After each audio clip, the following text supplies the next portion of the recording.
Bom, e a gente segue aqui porque o mestre em economia pela USP, o ministro da Fazenda, Fernando Haddad, confundiu a Comissão de Valores Mobiliários com o Conselho Monetário Nacional. A CVM é uma autarquia responsável por fiscalizar o mercado financeiro, enquanto o CMN é um conselho interministerial que trata da política monetária. O erro ocorreu durante uma entrevista concedida ao blog de esquerda Brasil 247 nessa semana. Vamos acompanhar um trechinho. Também mandar um recado para a imprensa econômica no Brasil. O CVM vai voltar a ser o que sempre foi, planejamento, fazenda e Banco Central, né? Esse modelo vai voltar, então teremos assento eu, a Simone Tebet e o Roberto Campos. Essa vai ser a CVM, que decide tudo, define a política de crédito, define meta de inflação, tudo o que o seu estatuto prevê, né? O que tem ali é um secretário executivo que organiza as reuniões, mas quem comanda a CVM são esses três membros que definem a política monetária e creditícia do país. Ana, a gente estava discutindo aqui com o Navarro durante o vídeo se ele realmente se confundiu ou se ele não sabe mesmo a diferença entre CVM e CMN, né? Olha, eu não ficaria surpresa se ele não soubesse, né? Nós temos vídeo dele dizendo que ele não sabe nada de economia, que ele estudou 2 meses ali, colou de não sei quem para passar na prova tal, né? A questão é que o nome dele, junto à pasta econômica do Brasil, está deixando não apenas o Brasil, mas o mundo de boca aberta. Não custa lembrarmos que ontem a Bolsa caiu 9%, perdeu 546 bilhões de reais em valor de mercado desde a eleição do Lula. Mas nós vamos dar o benefício da dúvida, às vezes ele se confundiu. O que não dá para a gente se confundir, que é muito claro, é quando o pai de alguém diz o seguinte: é uma questão de tempo para a gente tomar o poder, aí nós vamos tomar o poder, que é diferente de ganhar uma eleição. Isso não resta dúvida nenhuma de que tipo de pessoa diria uma coisa dessa. Fiuza, vale lembrar que já no primeiro dia no cargo, Haddad sentiu que vai ser meio que aquela figura decorativa, né, quando foi desautorizado por Lula no caso da desoneração dos combustíveis, né? É o poste de volta à cena do crime, é isso? Olha, é tão grave isso, né? Eu vou começar explicando ao professor Fernando Haddad, professor que não sabe aplicar uma prova, né? Problemas em 3 anos seguidos na prova do Enem, um professor que não sabe aplicar uma prova e não tem a menor ideia do que está fazendo ali. Vejam o tamanho da irresponsabilidade que você não adianta sair da raia agora, não adianta fugir da reta. Não adianta dizer que o que o PT está fazendo. Vocês fizeram a campanha, consórcio de imprensa. Vocês que acham que o ambiente fica melhor me censurando, estão fazendo essas matérias encomendadas aí. Vocês são protagonistas disso aí. Vocês trataram o Lula, não viu uma linha sobre crimes do Lula nos jornais, nas televisões de você. Agora eu vou explicar ao Fernando Haddad o que é o Conselho Monetário Nacional. O Conselho Monetário Nacional era uma orgia antes do Plano Real.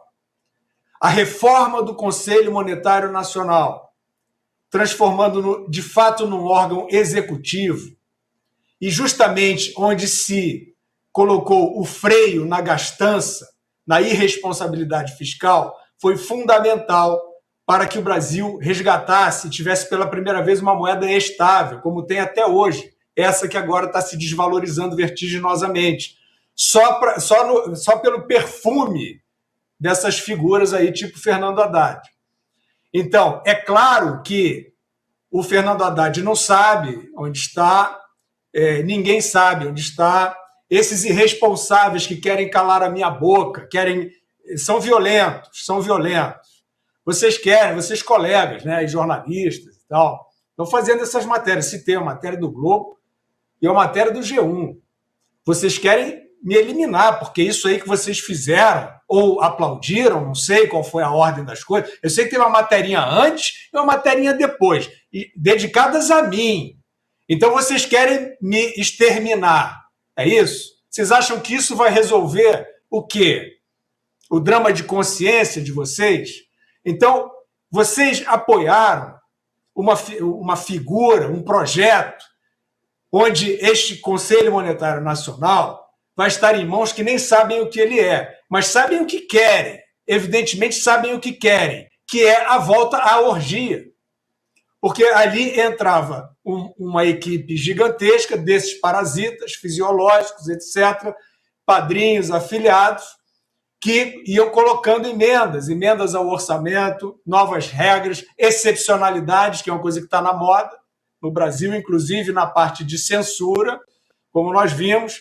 Então, é isso. Esse é o tamanho do problema. Todos os que não apontaram isso, todos os que fizeram o L ou fingiram que fizeram, fingindo que estavam combatendo o fascismo imaginário, são sócios dessa ruína. Sócios dessa ruína. Quem é que vai salvar? Porque as mesadas da Fundação Ford, as mesadas da Fundação Bill e Melinda Gates, sabem do que eu estou falando, né? As mesadas da Fundação Open Society, elas não vão resolver a política macroeconômica brasileira. Então, vocês são sócios dessa ruína. Ou vocês agora vão começar a atuar para derrubar esse? Será que é isso? Isso vai ser interessante, hein? Será que vocês fizeram pensando nisso? Então, para concluir, eu fico na dúvida. Onde é que está o foco de poder que ascendeu? Estou na dúvida, porque era o filho do Zé Dirceu assumindo ali poderes no Congresso, é o Supremo Tribunal Federal mandando em tudo, mandando nas pessoas, meio consorciado ali, né, com esse grupo, mas é outra coisa.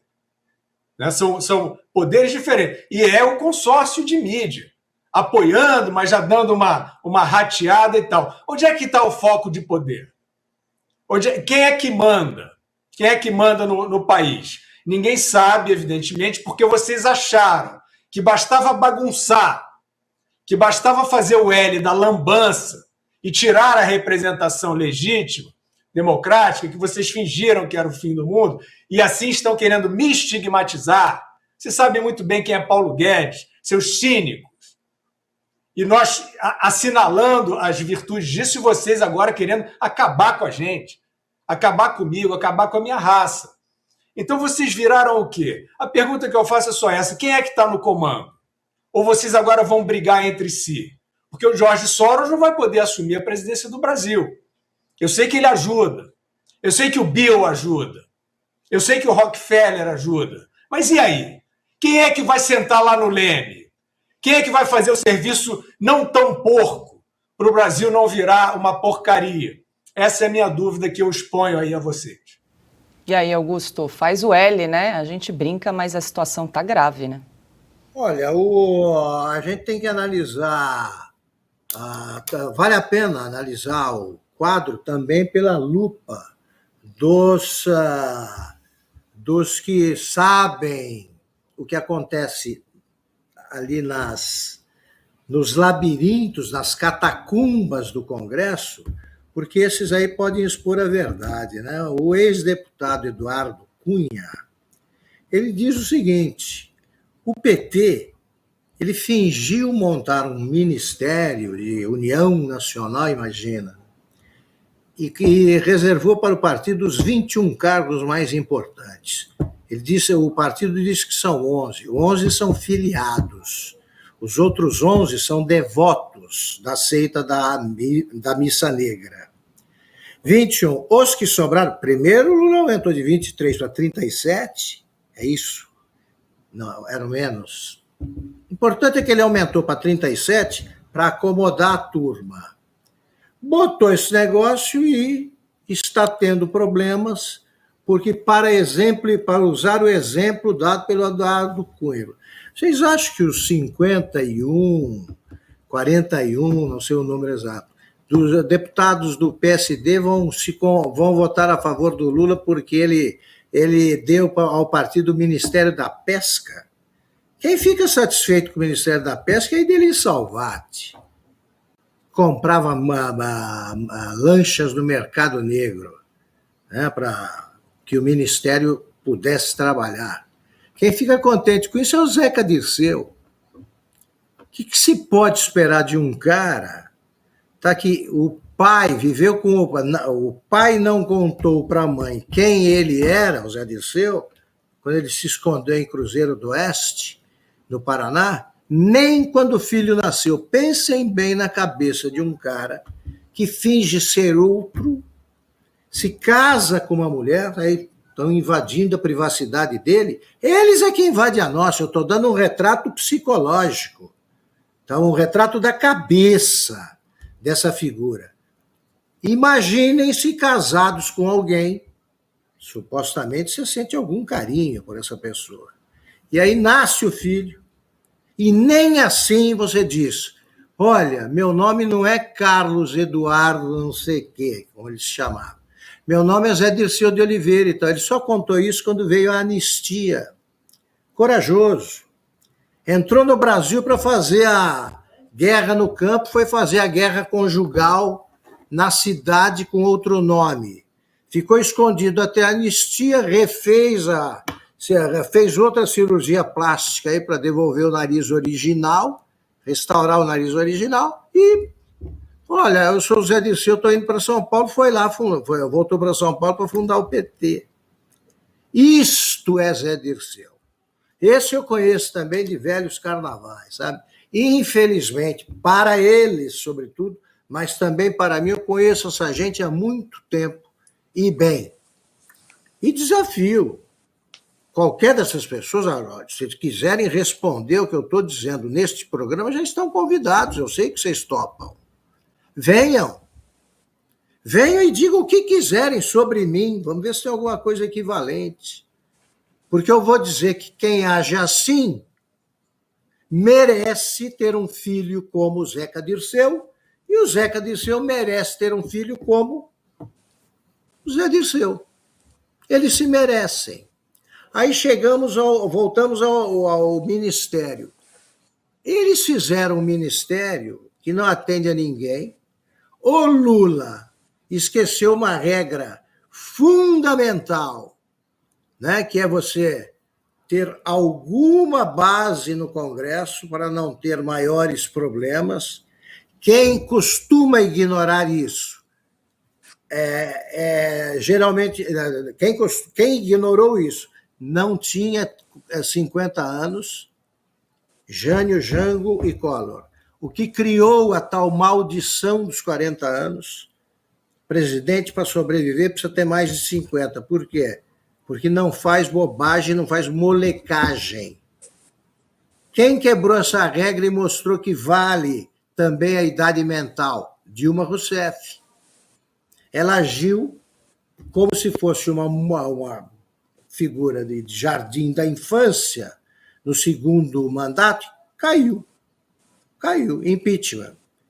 E o Eduardo Cunha disse que o Lula está agindo como a Lula no segundo mandato, ao lidar com uma minoria no Congresso, a dele, e não ter entregue a esses que pediram para negociar o que eles queriam. Está mais exposto, né, do que o Zé Dirceu, para quem conhece o passado e o presente e adivinha o futuro dele. Ana, quer complementar rapidinho que logo mais tem Estúdio Oeste aqui no canal? Quero sim, Paula. É só para dizer que eu falei ontem a Bolsa caiu 9%, a Bolsa não caiu 9% ontem. Ontem nós tivemos a notícia de que a Bolsa caiu 9% desde a eleição do Lula e perdeu 546 bilhões em valor de mercado, mas desde a eleição. Ontem ela até subiu um pouco, 1% mais ou menos, até o Haddad corrigiu aquela fala, né? Não teremos moeda única na América do Sul, etc. A Bolsa deu uma animada, mas desde a eleição do Lula já caiu, a B3 caiu 9% e 546 bilhões de reais, são 2 PECs e mais alguma coisa, é a carreta furacão aí com tudo.